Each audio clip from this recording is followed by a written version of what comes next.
Aku PDI Perjuangan. Aku tutup PKI. Aku tutup PKI. Aku tutup PKI. Aku tutup PKI. Hati jancok, khilafah, luas dari Indonesia. Ini tanah airku. Pada saat saya jadi Panglima TNI, saya melihat itu semuanya, maka saya perintahkan jajaran saya untuk menonton film G30S PKI. Lebih baik sebagai bangsa kita menatap masa depan. Kita harus melihat bahwa di antara korban, di antara keluarga pahlawan revolusi pun sudah terjadi rekonsiliasi secara alamiah.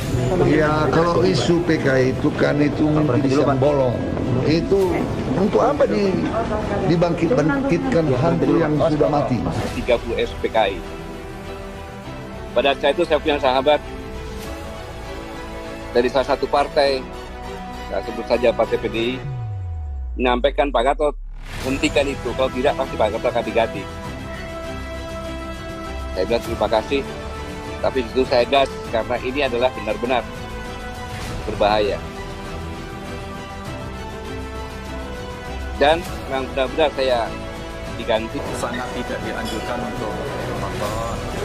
Ini adalah menunjukkan keganasan daripada komunis ketika di rezim Orde Lama dan kemudian ditumpas oleh Orde Baru, dan Orde inilah yang kemudian memberikan arti pemakmuran, kan gitu kan pesan daripada film itu kan. Apalagi kita sebagai rakyat Indonesia yang Bhinneka Tunggal Ika, artinya menghormati semua keragaman, itu harus tetap ada. Jadi saya memang ditanyakan apakah setuju kalau itu PKI ada di Indonesia. Setuju aja, kenapa tidak? Dan itu harus tetap ada. Begitu muncul figur Megawati yang dijadikan lambang perjuangan rakyat, mungkin ekstrimnya lambang perlawanan rakyat, dan kita ini berharap ada satu perubahan. Makanya kita semua memberikan suara kepada PDI Perjuangan.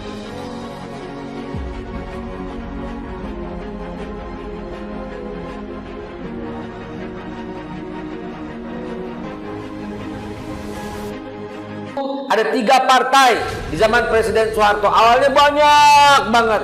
Akhirnya Pak Harto menggabungkan dengan 3 partai. 1. Semua partai Islam masuk ke P3, Partai Persatuan Pembangunan.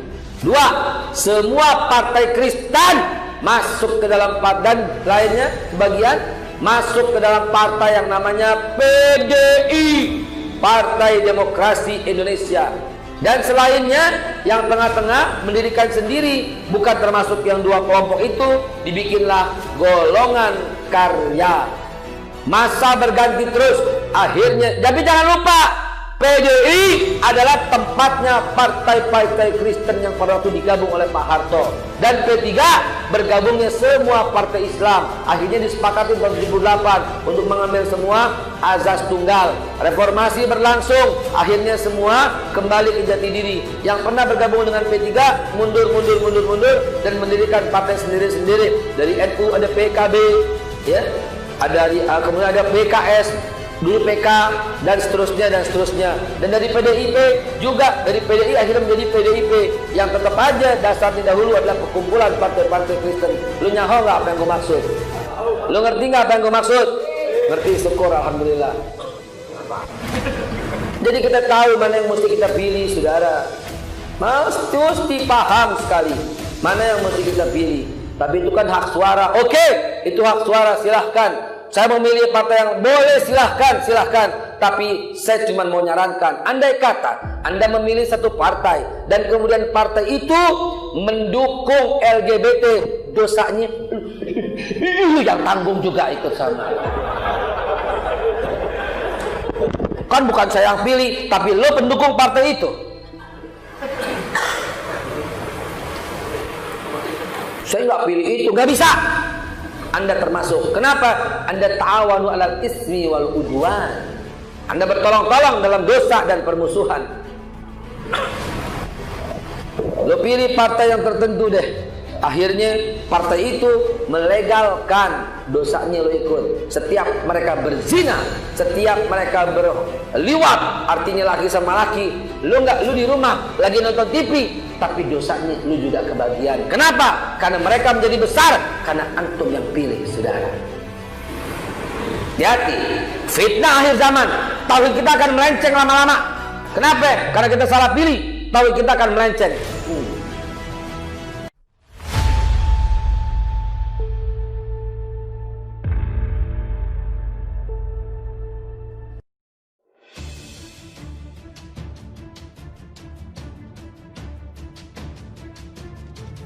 Politikus PDIP blingsatan. Akhirnya, mereka tak bisa ngelak lagi.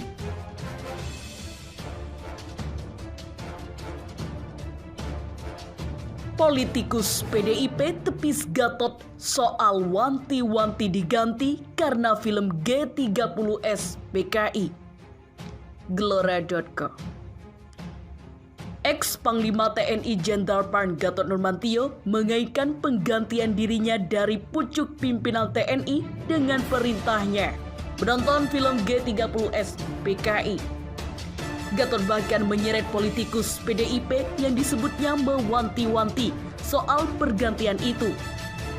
Politikus PDIP Effendi Simbolon menepis pernyataan Gatot itu.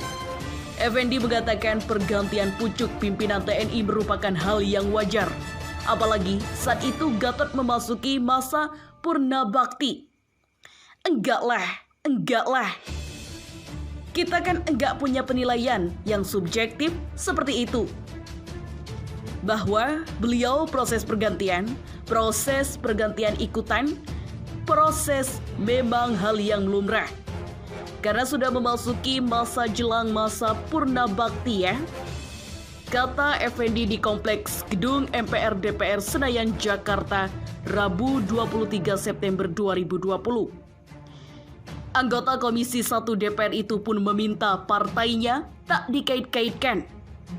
Menurutnya, tak ada politikus partainya yang memberikan informasi perihal pergantian itu kepada Gatot. Ya, kita setahu saya tidak ada seperti itu, ujarnya. Lebih lanjut, Effendi menilai pemerintah menonton film G30S PKI memang tak seharusnya dilakukan. Sebab, kata dia, tidak ada kewajiban bagi TNI, Polri maupun aparatur sipil negara ASN untuk menonton film tersebut. Tapi logikanya, memang tidak juga harus diwajibkan untuk seluruh TNI, Polri, ASN untuk mereferensi tunggal itu ya, kata Effendi. Lagi pula menurut dia, tak seharusnya menjadi film tersebut sebagai referensi tunggal anti komunisme. Mengingat setiap orang memiliki tafsir masing-masing kala menonton film G30S PKI. Kan yang kita salahkan itu kan, ya jangan dijadikan referensi tunggal. Kan tafsirnya kan terlalu multitafsir. Orang menonton film itu, tapi bahwa fakta ada gerakan G30S PKI. Bahwa ada gerakan PKI, ada gerakan yang berlawan dengan ideologi negara itu ya. Tapi itu kemudian rujukannya ke satu film itu, tuturnya. Sebelumnya, ex-Panglima TNI Jenderal Pan Gatot Nurmantio bicara soal perintah menonton film G30S PKI beberapa waktu silam. Perintah ini dikaitkan Gatot dengan cerita pergantiannya dari jabatan Panglima TNI. Gatot berbicara soal arahannya untuk menonton film G30S PKI untuk memberi peringatan ketika dia menjabat Panglima TNI. Gatot lalu mengaitkan arahan ini dengan pergantian Panglima TNI. Pada saat saya menjadi Panglima TNI, saya melihat itu semuanya. Maka saya perintahkan jajarannya saya untuk menonton film G30S PKI. Pada saat itu saya punya sahabat dari salah satu partai. Saya sebut saja Partai BTI. Menyampaikan Pak Gatot hentikan itu. Kalau tidak pasti Pak Gatot akan diganti, kata Gatot. Saya bilang terima kasih, tapi di situ saya gas karena itu benar-benar berbahaya. Dan memang benar-benar saya diganti, sebut Gatot. Siapa elit PDIP yang ingatkan Gatot Nurmantio soal film G30S PKI? Ex-Panglima TNI Gatot Nurmantio mengungkap curahan hati mengejutkan. Gatot mengungkap pencopotannya dari Panglima TNI pada tahun 2017 silam karena ada kaitan dengan imbauannya menonton G30 SPKI. Gatot menyebut ada seorang sahabat di PDIP yang mengingatkannya agar tidak melanjutkan anjuran menonton film G30 SPKI. Kalimat yang bernada ancaman pemecatan dari Panglima TNI disampaikan Gatot dengan jelas. Namun tanpa menyebutkan siapa tokoh di balik suara itu. Pada saat itu saya punya sahabat dari salah satu partai. Saya sebut saja partai PDI. Menyampaikan Pak Gatot, hentikan itu.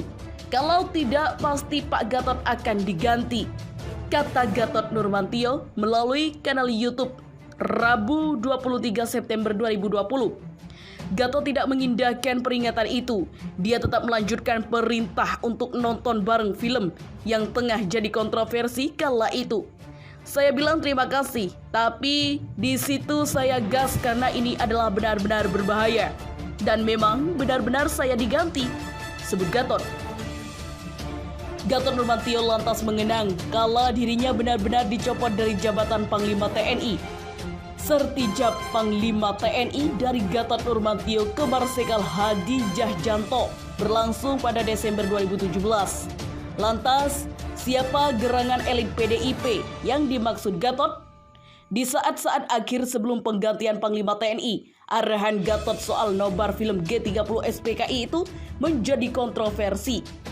Kala itu sejumlah anggota Komisi 1 DPR merespon itu adalah salah satu anggota Komisi 1 DPR dari PDIP Effendi Simbolon. Kami juga bertanya juga, kenapa sih Pak Jenderal Gatot harus membuat instruksi ya? Ya kalau mau nonton, nonton aja, enggak usah harus dibuat instruksi. Demikian kritik Effendi di Gedung DPR Senayan, Jakarta, Rabu 20 September 2017. Selain Effendi Simbolon, ada seorang anggota Komisi 1 DPR dari PDIP yakni Wakil Ketua Komisi 1 DPR TB Hasanuddin yang juga mengkritik kebijakan Gatot Nurmantio. Namun kritik Majen Pan TNI TB Hasanuddin tersebut bukan terkait film G30 SPKI. Namun soal kebijakan Gatot Nurmantio merotasi sejumlah perwira TNI jelang pergantian Panglima TNI. Mutasi para perwira tinggi sebaiknya dilakukan oleh Panglima baru agar suasana kondusif, agar lebih tercipta, ujarnya. Wakil Ketua Komisi 1 DPR, TB Hasanuddin dalam keterangannya Selasa 5 Desember 2017. Lantas, apakah Gatot akan mengungkap siapa sosok sahabat di PDIP atau membiarkannya menjadi isu liar jelang 30 September 2020? Gatot Nurmantio. Peristiwa tahun 65 akan berulang jika RUU HIP jadi undang-undang. Gatot Nurmantio menjelaskan alasannya bergabung ke Koalisi Aksi Menyelamatkan Indonesia Kami, sembari menyinggung RUU haluan ideologi Pancasila. Ex-Panglima TNI itu menyatakan tak ingin ideologi Pancasila diubah. Dalam channel YouTube Hersubina Point, seperti dikutip Rabu 23 September 2020, Gatot Nurmantio berbicara soal pasal 29 Undang-Undang Dasar 1945 yang menyatakan dasar negara Indonesia berketuhanan yang Maha Esa. Gatot menyebut RUU HIP ini akan diganti dan menggantikannya. Tetapi dalam RUU HIP diganti keadilan sosial bagi seluruh rakyat Indonesia. Yang dikatakan dasar adalah bahwa sila pertama itu yang mendasari sila kedua, ketiga, keempat, dan kelima. Itu ketuhanan yang Maha Esa, kemudian diganti oleh keadilan sosial bagi seluruh rakyat Indonesia. Ini adalah manifesto yang disampaikan oleh DN Aidit pada tahun 1963, ucap Gatot. Jadi kalau Pancasila ini akan diubah, sedangkan dalam pembukaan Undang-Undang Dasar 1945 mengatakan bahwa dasar negara adalah ketuhanan yang Maha Esa, dan seterusnya.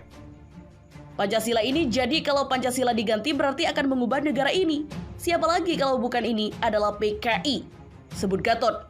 Gatot menyebut peristiwa akhir-akhir ini menurutnya memperjelas semua dugaannya. Gatot pun menyoroti RUU HIP yang disebutnya hanya ditunda, tidak dihapus di DPR.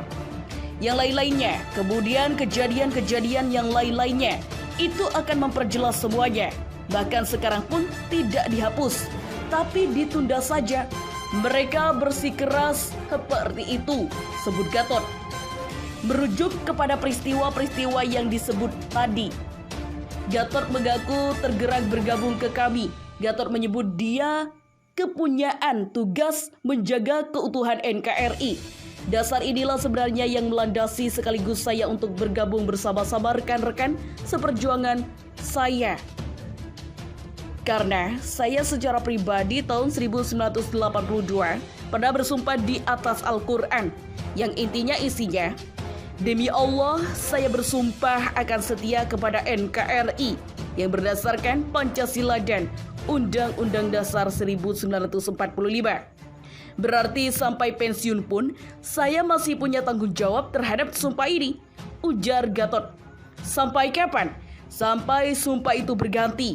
Saya sampai masuk liang kubur. Sumpah itu berganti, bukan sumpah tetapi dinyatakan. Apa yang kamu lakukan terhadap sumpah ini, berdasarkan itulah saya bergabung dan bangkit bersama-sama kami untuk menjaga agar sampai, jangan sampai Pancasila diganti, jelas Gatot.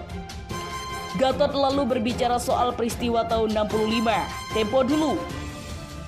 Gatot menyebut peristiwa itu bisa berulang andai RUU HIP disahkan, dan saya yakin peristiwa kelam tahun 65 akan berulang apalagi itu diketok menjadi undang-undang. Saya tidak bisa membayangkan bagaimana pertumpahan darah yang terjadi. Ini latar belakangnya, sebut Gatot. Mengutip BBC Indonesia, peristiwa 1965 merupakan satu pembantaian terburuk pada abad ke-20. Beberapa sejarawan memikirkan bahwa pembunuhan terorganisir pada 1965 telah menewaskan setidaknya 1,5 juta orang yang diduga simpatisan komunis. Untuk diketahui RUU HIP saat ini sudah tidak dilanjutkan pembahasannya. Pemerintah tak menyetujui pembahasan RUU HIP. Selanjutnya, pemerintah menyerahkan RUU BPIP ke DPR menggantikan RUU HIP.